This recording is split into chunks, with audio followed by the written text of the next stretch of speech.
தரும் நல் மருந்தே என் இயேசுவே, என் இயேசுவே. ஜீவன் தரும் நல் மருந்தே என் இயேசுவே, என் இயேசுவே. வழியும் சத்தியமும் ஜீவனுமானவர், வழியும் சத்தியமும் ஜீவனுமானவர். நித்திய ஜீவனை நம்மில் தருபவர், நித்திய ஜீவனை நம்மில் தருபவர். ஜீவன் தரும் நல் மருந்தே என் இயேசுவே, என் இயேசுவே. ஜீவன் தரும் நல் மருந்தே என் இயேசுவே, என் இயேசுவே.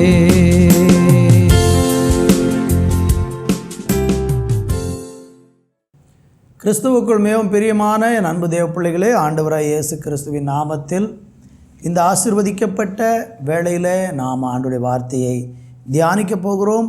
ஜெபத்தோடு நீங்கள் இந்த நிகழ்ச்சியில் பங்கு பெற உங்களை நான் அன்போடு கேட்டுக்கொள்கிறேன். இந்த நாளிலே ஆண்டவர் நம்மோடு கூட அவருடைய வார்த்தையை கொண்டு பேசுவாராக. ஸ்தோத்திரம். ஏசாயா தீர்க்க தரிசன புஸ்தகத்திலே 52ஆம் அதிகாரம் அதனுடைய 1வது வசனத்தை வாசித்து இன்றைக்கு நம்ம தியானிக்க போகிறோம். இப்பொழுது அந்த வேத வசனத்தை வாசிக்க கேட்கலாம். எழும்பு எழும்பு சீயோனே, எழும்பு எழும்பு சீயோனே, உன் வல்லமையை தரித்துக்கொள், உன் வல்லமையை தரித்துக்கொள். பரிசுத்த நகரமாகிய எருசலேமே, பரிசுத்த நகரமாகிய எருசலேமே, உன் அலங்கார வஸ்திரங்களை உடுத்திக்கொள், உடுத்திக்கொள். விருத்த சேதனம் இல்லாதவனும் அசுத்தனும் இனி உன்னிடத்தில் வருவதில்லை. தூசியை உதறிவிட்டு எழுந்திரு, எழுந்திரு. எருசலேமே வீற்றிரு, எருசலேமே வீற்றிரு. சிறைப்பட்டு போன சீயோன் குமாரத்தியே, சிறைப்பட்டு போன சீயோன் குமாரத்தியே, உன் கழுத்தில் உள்ள கட்டுகளை அவிழ்த்துவிடு. இந்த வேத பகுதிகளை 2 வசனத்தை நம்ம வாசிக்கும்போது முதலாவது நம்ம பார்க்க போகிற காரியம் என்ன என்றால், எழும்பு எழும்பு சீயோனே, உன் வல்லமையை தரித்துக்கொள். ஆண்டவராகிய தேவன் விழுந்து போன மனுஷனை கரம்பிடித்து தூக்குகிறவராக இருக்கிறார். எந்த நிலையில் மனிதர்கள் விழுந்து எழும்ப முடியலை, நான் என்னால் எழும்பவே முடியலை, நான் விழுந்து போயிட்டேன் என்று சொல்லி ஏதோ ஒரு காரியத்தில் வீழ்ச்சி அடைந்து போய் இருக்கிறான் என்றால், அப்படி விழுந்து கிடக்கிற மனுஷனை தூக்குகிற ஒரு தேவன் இருக்கிறார். அவர் தான் நம்முடைய ஆண்டவராகிய கர்த்தர். ஆண்டவர் சொல்றாரு, எழும்பு எழும்பு சீயோனே, உன் வல்லமையை தரித்துக்கொள். ஏன் நீ விழுந்து போனாய் என்பதற்கு கர்த்தர் சொல்கிற காரியம், உன் வல்லமையை தரிச்சுக்கொள். அப்படி என்றால் ஒரு மனுஷன் எந்த காரியத்தில், வியாதியில் விழுந்திருக்கலாம், கடனில் விழுந்திருக்கலாம், பாவத்தில் விழுந்திருக்கலாம், இனி எந்த ஒரு காரியத்தில் ஒரு மனுஷன் விழுந்து போகிறான் என்றால் அதற்கு என்ன காரணம்? அவனுக்குள் இருக்கிற பலவீனம், பலன் இல்லாததுனால விழுந்து போகிறான், அல்லது இடரல்னால விழுந்து போகிறான், அல்லது அவனுடைய வாழ்க்கையில் ஏற்படுகிற சில ஆபத்தினால அவன் விழுந்து போகிறான்.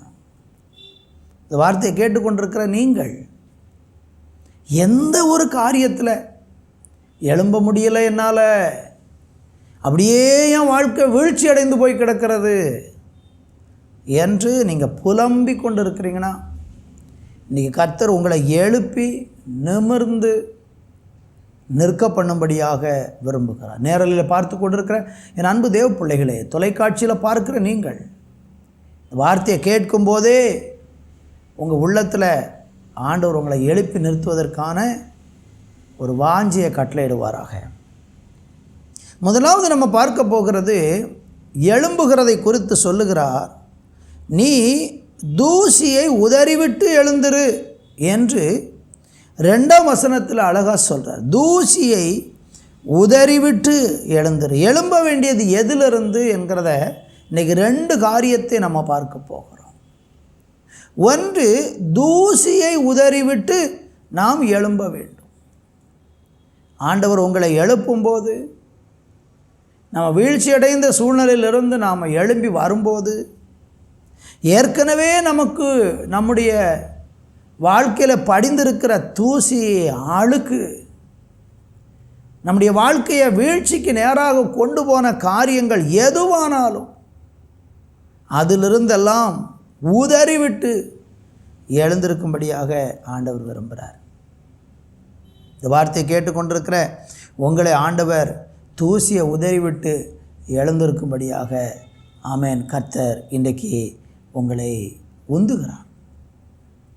தூசி என்ன? நம்முடைய வாழ்க்கையில் எதெல்லாம் தூசியாக இருந்து எதெல்லாம் நம்மளை எழும்ப விடாமல் இன்றைக்கி நம்மளை அப்படியே விழுந்து போன நிலையிலே வைத்திருக்கிறதுக்கு காரணம் நமக்குள்ளே படிந்திருக்கிற அழுக்குகள், தூசிகள். நீங்கள் வேத புஸ்தகத்தில் சகரியாவின் புஸ்தகத்தில் 3ஆம் அதிகாரம் 3-4 வசனத்தை வாசிக்கும்போது அங்கே சொல்லப்பட்டிருக்கிறது, யோசுவாவெனில் அழுக்கு வஸ்திரம் தரித்தவனாக தூதனுக்கு முன்பாக நின்றிருந்தான். அவர் தமக்கு முன்பாக நிற்கிறவர்களை நோக்கி, இவன் மேல் இருக்கிற அழுக்கு வஸ்திரங்களை களைந்து போடுங்கள் என்றார். பின்பு அவனை நோக்கி, பார், நான் உன் அக்கிரமத்தை உன்னிலிருந்து நீங்க செய்து உனக்கு சிறந்த வஸ்திரங்களை தரிப்பித்தேன் என்றார். என்னை கேட்கிற அருமையானவர்களே, தேவனுடைய ஸ்தோத்திரம் முன்பதாக ஒரு மனுஷனை குற்றப்படுத்துகிற சாத்தானுடைய செயல்.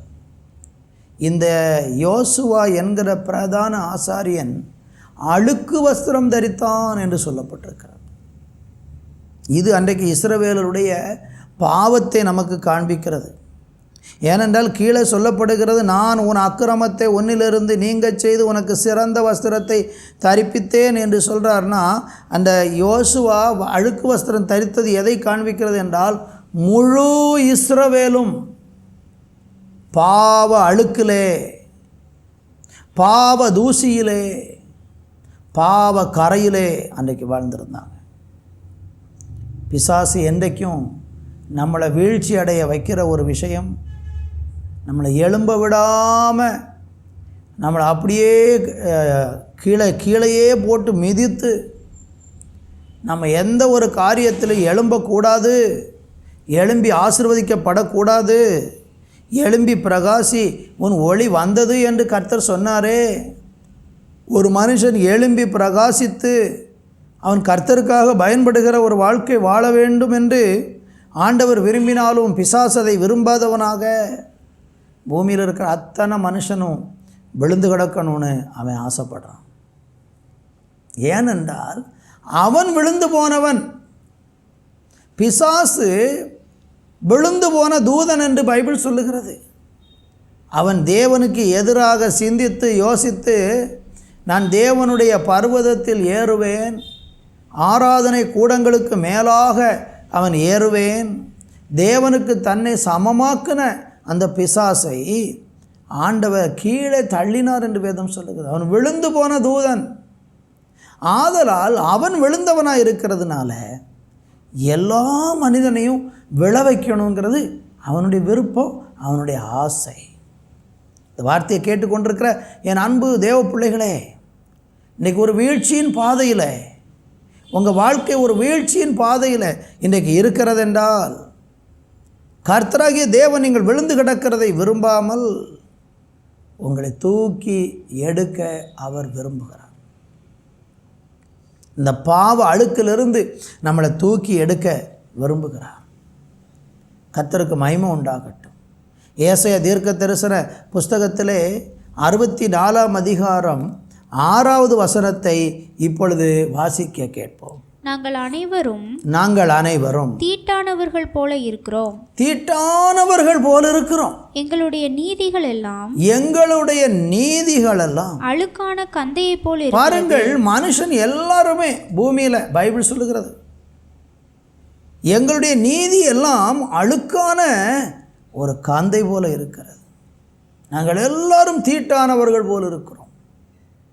பூமியில் மனுஷனுடைய எல்லா நற்கிரியைகள்னு சொல்லி அவன் செய்யக்கூடிய சுயநீதி இருக்குது பாருங்கள், அது எல்லாம் அழுக்கான கந்தையாகத்தான் வேதம் நமக்கு காண்பிக்கிறது. நம்ம நினைக்கலாம், நான் 4 பேருக்கு நல்லது செய்கிறேன், நிறைய நன்மைகள் செஞ்சுக்கிட்டு இருக்கிறேன், ஏழைகளுக்கு உதவுகிறேன் என்றெல்லாம் சொல்லி நம்மளை குறித்து நம்ம பெருமையாக ஒருவேளை நினைத்து கொண்டிருக்கிறோம்னா நம்முடைய எல்லா நற்செயல்களும் ஆமேன் தேவனுடைய பார்வையிலே அது அழுக்கான ஒரு கந்தையாக இருக்கிறது. எங்களுடைய நீதிகளெல்லாம் அழுக்கான கந்தைகள் போல இருக்கிறது. மனுஷன் தன்னைத்தானே கழுகி தன்னைத்தானே நீதிமானாக்கி தன்னைத்தானே சுத்திகரித்து கொள்ளவே முடியாது. எல்லா மனுஷனும் பாவம் செய்து தேவ மகிமையை இழந்தார்கள் என்று வேதம் சொல்லுகிறது. அப்படியானால் இந்த உலகத்தையே பிசாசு பாவத்தினால விழத்தள்ளி இருக்கிறான். இந்த உலகமே பிசாசனுடைய ஆதிக்கத்துக்குள் அதிகாரத்துக்குள் இருக்கிறது. இந்த உலகத்தை மீட்கத்தான் ஆண்டவராய் இயேசு இந்த பூமிக்கு வந்தார். விழுந்து கிடக்கிற உங்களை மீட்கத்தான் இயேசு இந்த உலகத்திற்கு வந்தார். நீங்கள் தூசி படிந்து வாழ்க்கையில் எழும்பவே முடியாமல் நீங்கள் வாழ்ந்து கொண்டிருக்கிற அந்த வாழ்க்கையை விட்டு உங்கள் வாழ்க்கையை உயிர்ப்பித்து எழும்பு எழும்பு சீயோனே உன் வல்லமையை தரித்துக்கொள் என்று சொன்ன அந்த வார்த்தையின்படி உங்களை எழுப்பி தூக்கி நிறுத்துவதற்காகத்தான் இயேசு வந்தார். நம்ம எழும்பினாலும் பிசாசு பாவத்தில் தள்ளுறான் பாருங்க.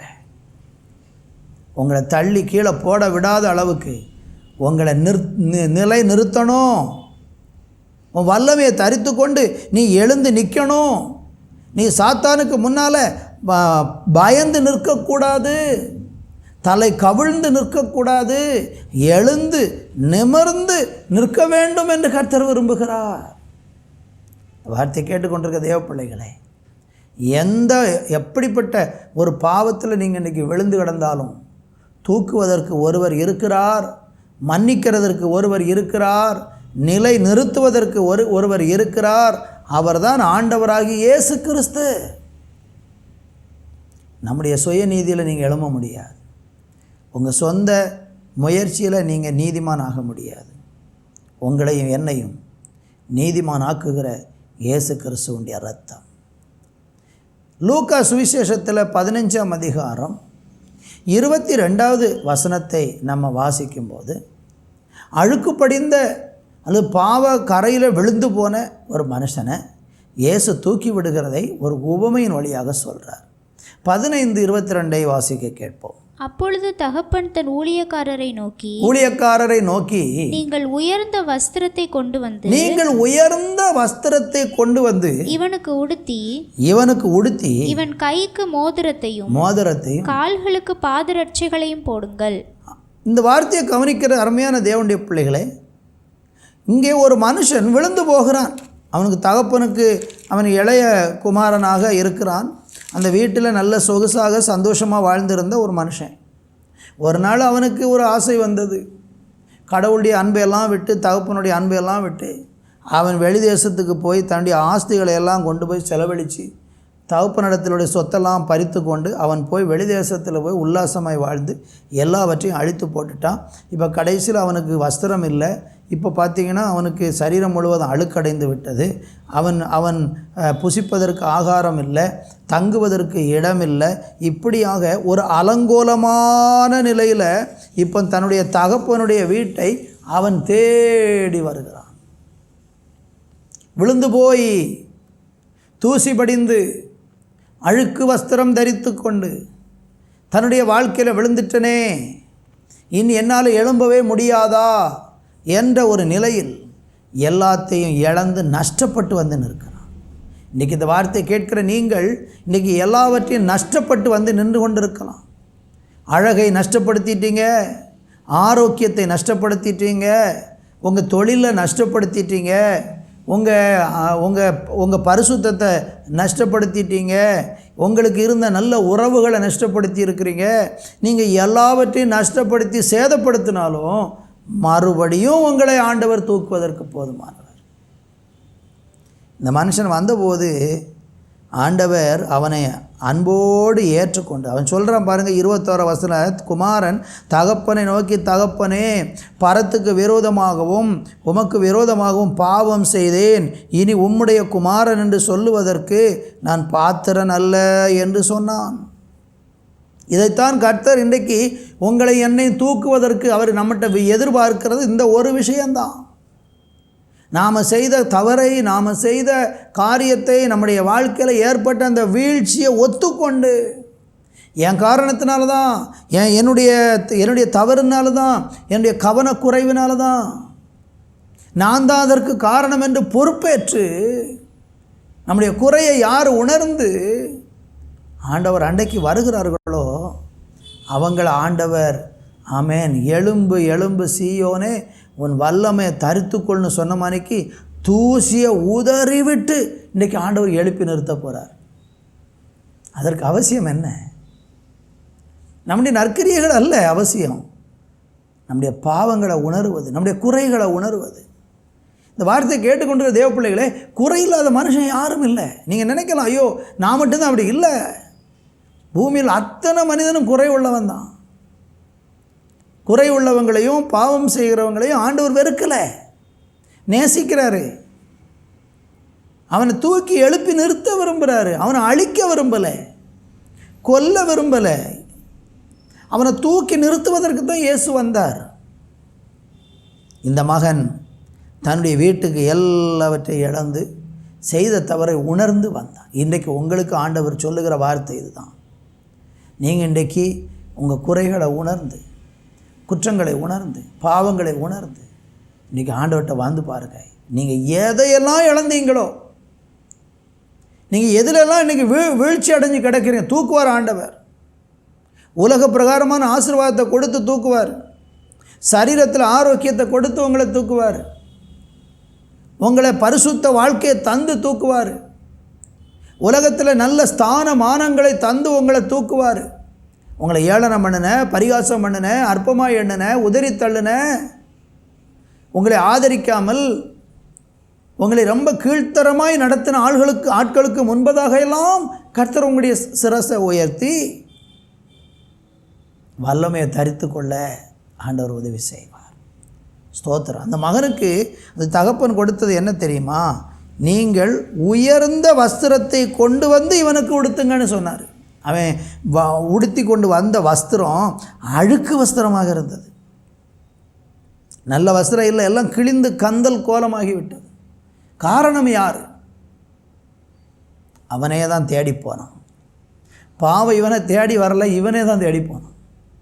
வார்த்தையை கேட்குற சகோதரனே, சகோதரியே, நீங்களா விரும்பித்தான் போய் அந்த தவறில் விழுந்தீங்க. நீங்களா விரும்பித்தான் அந்த குறுக்கு வழியை பயன்படுத்தினீங்க.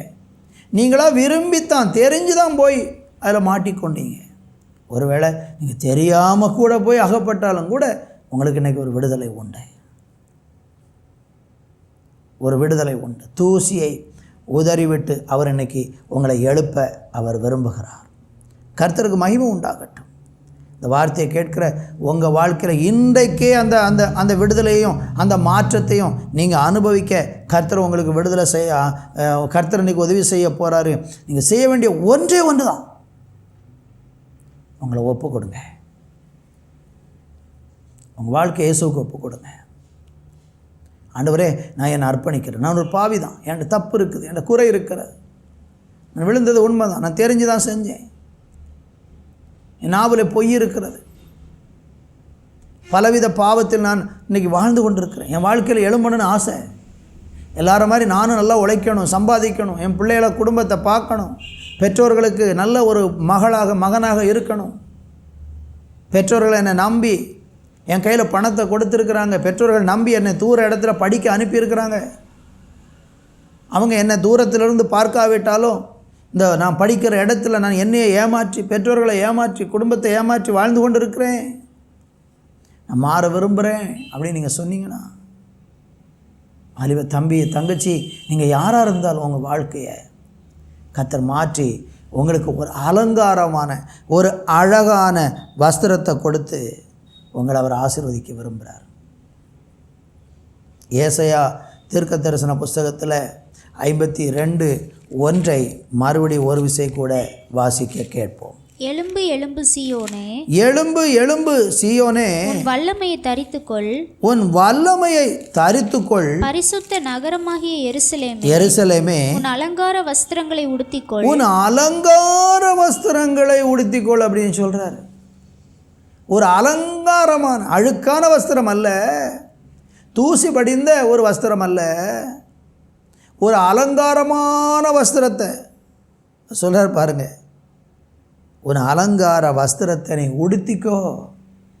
இன்றைக்கி உங்களை அலங்கரித்து அழகு பார்க்க விரும்புகிறார். நிறைய பேர் உங்கள் வாழ்க்கையை அலங்கோலப்படுத்த நினைக்கிறாங்க. ஆனால் கர்த்தர் உங்கள் வாழ்க்கையை அலங்காரமாக்கி அழகு பார்க்க விரும்புகிறார். நான் சொல்கிறேன், உங்கள் வாழ்க்கையில் நீங்கள் நிறைவான மகிழ்ச்சியோடு இருக்கணும்னு விரும்புகிற ஒரே ஒருத்தர் தான் அந்த உலகத்தில் இருக்கிறார். பொறாமப்படாமல் நீங்கள் நல்லா இருக்கணும், சந்தோஷமாக இருக்கணும், எப்பவும் உங்கள் முகம் சிரித்த முகமாக இருக்கணும், எப்பவும் நீங்கள் ஆனந்த களிப்புள்ளவங்களாக இருக்கணும், எப்பவும் நீங்கள் திருப்தியாக இருக்கணும், நிறைவாக இருக்கணும், நல்லா சாப்பிடணும், நல்லா தூங்கணும், நல்லா வேலை பார்க்கணும், சமுதாயத்தில் நல்ல பேர் புகழ் அந்தஸ்தோடு இருக்கணும்னு உங்களை அழகு பார்க்குற ஒரே ஒரு தெய்வம் இயேசு மாத்திரமே. உன் அலங்கார வஸ்திரத்தை, ஸ்தோத்திரம், வஸ்திரங்களை உடுத்திக்கொள்னு சொல்கிறார். இன்றைக்கி உங்களை பார்த்து சொல்கிறார், மகனே மகளே, நீ இன்றைக்கி இவ்வளோ நாள் அலங்கோலமாக இருந்தாயே, நீ அலங்கார வஸ்திரத்தை உடுத்திக்கோ. இன்னையிலிருந்து அலங்கார வஸ்திரத்தை உடுத்திக்கோ. பிரசங்கியின் புஸ்தகத்தில் 9ஆம் அதிகாரம் 8வது வசனத்தை கூட வாசிக்க கேட்போம். உன் வஸ்திரங்கள் எப்பொழுதும் வெள்ளையாயும், ஆண்டவர் சொல்றாரு, உன் வஸ்திரங்கள் எப்பொழுதும் எப்படி இருக்கணுமா? வெள்ளையாயும். உன் தலைக்கு எண்ணெய் குறையாததாயும் இருப்பதாக. உன் தலைக்கு எண்ணெய் குறை, இதுதான் கடவுளுடைய விருப்பம். நம்ம எல்லாரும் எப்பவும் எப்படி இருக்கணுமா? வெண்மையாக இருக்கணும். உன் வஸ்திரம் எப்பொழுதும் வெண்மை, அழுக்கு படிந்தில்ல, தூசியெல்லாம் உதறி அந்த அழுக்கு வஸ்திரத்தை எல்லாம் அகற்றி நீ எப்பொழுதும் வெண்மையும், உன் தலை எப்பவுமே எண்ணெய் குறையாமல், உன் தலையில் அபிஷேகம் எப்பவும் குறையாமல், உன் வஸ்திரம் எப்பொழுதும் அழுக்கே அடையாமல் வெண்மையாக இருக்கணும் விரும்புகிறார். ஒருவேளை நீங்கள் ஆண்டவரை ஏற்றுக்கொண்டு வஸ்திரமெல்லாம் வெண்மையாக்கப்பட்ட நிலையில் வாழ்ந்து சில காலங்களுக்கு பிறகு மறுபடியும் வழி விலகி உங்களுடைய வஸ்திரத்தை அழுக்காக்கி இருக்கீங்கன்னா, உங்களுக்கும் இன்றைக்கி ஆண்டவர் சொல்கிறாரு, உங்களை மறுபடியும் தூக்கி அழகுபடுத்த ஆசைப்படுறார், கட்டி எழுப்ப ஆசைப்படுறார், கனப்படுத்த ஆசைப்படுறார். மற்றவங்களுக்கு முன்பாக உங்கள் தலையை நிமிர பண்ண அவர் ஆசைப்படுறார். வெளிப்படுத்தின விசேஷம் 3ஆம் அதிகாரத்தில் 5வது வசனத்தை நம்ம படிக்கும்போது ஆண்டவர் சொல்லுகிற வார்த்தை என்னவென்றால், ஜெயம் கொள்ளுகிறவனுக்கு அவர் ஒரு வஸ்திரத்தை கொடுக்கிறார். வாசிக்க கேட்போம். ஜெயம் கொள்ளுகிறவன் எவனோ, ஜெயம் கொள்ளுகிறவன் எவனோ அவனுக்கு வெண்வஸ்திரம் தரிப்பிக்கப்படும். அவனுக்கு ஆண்டவர் சொல்கிறாரு, நான் வெண்வஸ்திரம் கொடுப்பேன் ஜெயம் கொள்ளுகிறவனுக்கு. உங்கள் வாழ்க்கையில் இன்றைக்கி அப்படிப்பட்ட ஒரு அனுபவம் வேணுமா? ஜெயங்கொண்டவர்களாக, விழுந்து போனவர்களாக இல்லை, ஜெயங்கொண்டவர்களாக நீங்கள் வெண்வஸ்திரம் தரிக்கணும் அப்படின்னு கர்த்தர் இந்த நாளில் விரும்புகிறாரு. கர்த்தருக்கு மகிமை உண்டாகட்டும். நிச்சயமாக உங்கள் வாழ்க்கையில் ஆண்டவர் அதை தருவார். அதற்கு தேவை என்ன? நாம் எழுந்திருக்க முன் வர வேண்டும். ரெண்டாவது, நம்ம அந்த ஏசாயா தீர்க்க தரிசன புஸ்தகத்தில் 52:2 வாசிக்கும்போது சொல்கிறாரு, தூசியை விட்டு நீ எழும்பணும் அப்படின்னு சொல்லிட்டு உன் கழுத்தில் உள்ள கட்டுகளை நீ என்ன அவிழ்த்து விடு அப்படிங்கிறார். கட்டுகள் அவிழ்க்கப்படணும்னு விரும்புகிறார். நம்மளை எழுப்புறது மாத்திரம் ஆண்டவருடைய விருப்பம் அல்ல. நம்ம சீயோன் குமாரத்தியை உன் கழுத்தில் உள்ள கட்டுகளை அவிழ்த்து விடு அப்படிங்கிறார். இன்றைக்கி மனிதனுடைய வாழ்க்கையில் நிறைய கட்டுகள் இருக்கிறது. என்னென்ன கட்டுகள்? பைபிள் சொல்லுகிறது, சங்கீதம் 18:4-5 வாசித்து பார்த்தால் அங்கே 2 விதமான கட்டுகளை பற்றி சொல்லப்படுகிறது. வாசிக்க கேட்போம். மரண கட்டுகள் என்னை சுற்றி கொண்டது. மரண கட்டுகள் என்னை சுற்றி கொண்டது. துர்ச்சன்ன பிரவாகம் என்னை பயப்படுத்தினது. பாதாள கட்டுகள் என்னை சூழ்ந்து கொண்டது. பாருங்கள், மரண கட்டுகள் பாதாள கட்டுகள் என்று ரெண்டு விதமான கட்டப்பட்ட ஒரு நிலையை வேதம் நமக்கு போதிக்கிறது. இன்றைக்கி அநேகருடைய வாழ்க்கையில் ஒரு மரண கண்ணி அல்லது ஒரு மரண கட்டு இன்றைக்கி பலருடைய வாழ்க்கையை சேதப்படுத்துமான விதத்தில் அவங்களை சூழ்ந்திருக்கிறதை பார்க்கிறோம். மரண கட்டுகள் என்னை சுற்றி கொண்டதுன்னு சங்கீதக்காரன் சொல்கிறார். சிலருடைய வாழ்க்கையில் அடிக்கடி அந்த மாதிரி ஆபத்துகள். உங்களை கர்த்தர் இந்த கட்டை அவிழ்க்க விரும்புகிறார். சிலருடைய வீட்டில் எப்பவும் மரணம், அடிக்கடி நல்ல இளம் வயதிலேயே மரணங்கள், சிறு வயதிலேயே மரணங்கள், கொடூரமான மரணங்கள். இது ஒரு பயங்கரமான சாத்தானுடைய கட்டுகள். இந்த மாதிரி மரண கட்டிலிருந்து நீங்கள் விடுதலையாகணும்னு கர்த்தர் விரும்புகிறார். பாதாள கட்டுகள் என்னை சூழ்ந்து கொண்டது. மரணம் ஒரு மனுஷனை எங்கே கொண்டு போகிறதுனா பாதாளத்துக்கு கொண்டு போகிறது. பாவத்தில் மரிக்கிற மனுஷன் பாதாளத்தில் விழுவான். அதுதான் உண்மை. பைபிள் அப்படி தான் சொல்லுகிறது. ஒரு மனுஷன் பாவியாக மரிக்கிறத கர்த்தர் விரும்பலை. எல்லாருக்கும் மரணம் நியமிக்கப்பட்டிருந்தாலும் ஒரு பரிசுத்தவானாக, ஒரு தேவ பிள்ளையாக ஒரு மனுஷன் இந்த பூமியில் மரிக்கும்போது நீதிமானாக மரிக்கணும்னு கர்த்தர் ஆசைப்படுறார். எல்லாருக்கும் வர்றது போல தான் நமக்கும் வரப்போகிறது. எல்லாரையும் அடக்கம் பண்ணுகிற இடத்துல தான் நம்மளையும் அடக்கம் பண்ண போகிறாங்க. எல்லாருடைய சரீரம் மண்ணுக்கு தான் திரும்ப போகுது. அது நீதிமானாலும் பாவியானாலும் எல்லாருடைய சரீரமும் மண்ணுக்கு தான் போகிறது. ஆனால் ஆத்துமா எங்கே போக போகிறது, அதுதான் முக்கியம். அந்த சரீரம் படைக்கப்பட்ட மண்ணுக்கே, மண்ணானது தன்னுடைய மண்ணுக்கே திரும்புகிறது. ஆனால் ஜீவன் எங்கே போகிறது?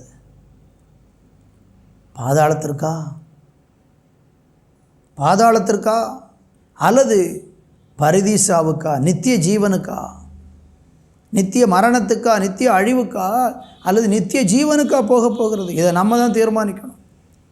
பாதாள கட்டு, மரண கட்டு இன்றைக்கி அநேகரை பாதிக்கிறது. உங்கள் வாழ்க்கையில் இந்த உலகத்தில் நீங்கள் வாழும்போது பாவத்திலேயே வாழ்ந்து, பாவத்திலேயே நடந்து, பாவ சந்தோஷத்தையே நீங்கள் அனுபவித்து கடைசியில் ஒரு நாள் மரணம் வரும். அன்றைக்கி இயற்கையாக எல்லாருக்கும் செய்கிறது மாதிரி சில சடங்காச்சாரங்களை செய்து அடக்கம் பண்ணிடுவாங்க. ஆனால் ஆத்மா எங்கே போக போகிறது தெரியுமா? அது பாதாளத்தில் தள்ளப்பட போகிறது. அதிலிருந்து தப்புவிக்க ஒரே ஒரு வழிதான்.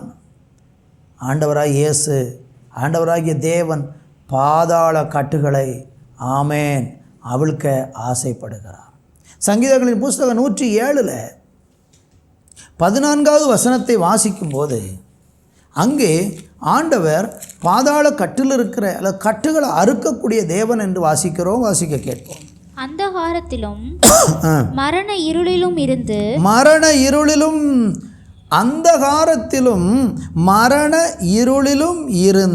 அவர்களை வெளிப்பட பண்ணி அவர்கள் கட்டுகளை அறுத்தார். பார்த்தீங்களா? அந்தகாரத்தில் மரண இருளிலிருந்து அவங்கள வெளியே கொண்டு வந்து கட்டுகளை தேவன் அறுக்கிறார். நீங்கள் கட்டப்பட்டிருக்கீங்களா ஏதோ ஒரு காரியத்தில்? அந்த கட்டிலிருந்து உங்களுக்கு விடுதலை வேணுமா? இயேசு தர வல்லவர்.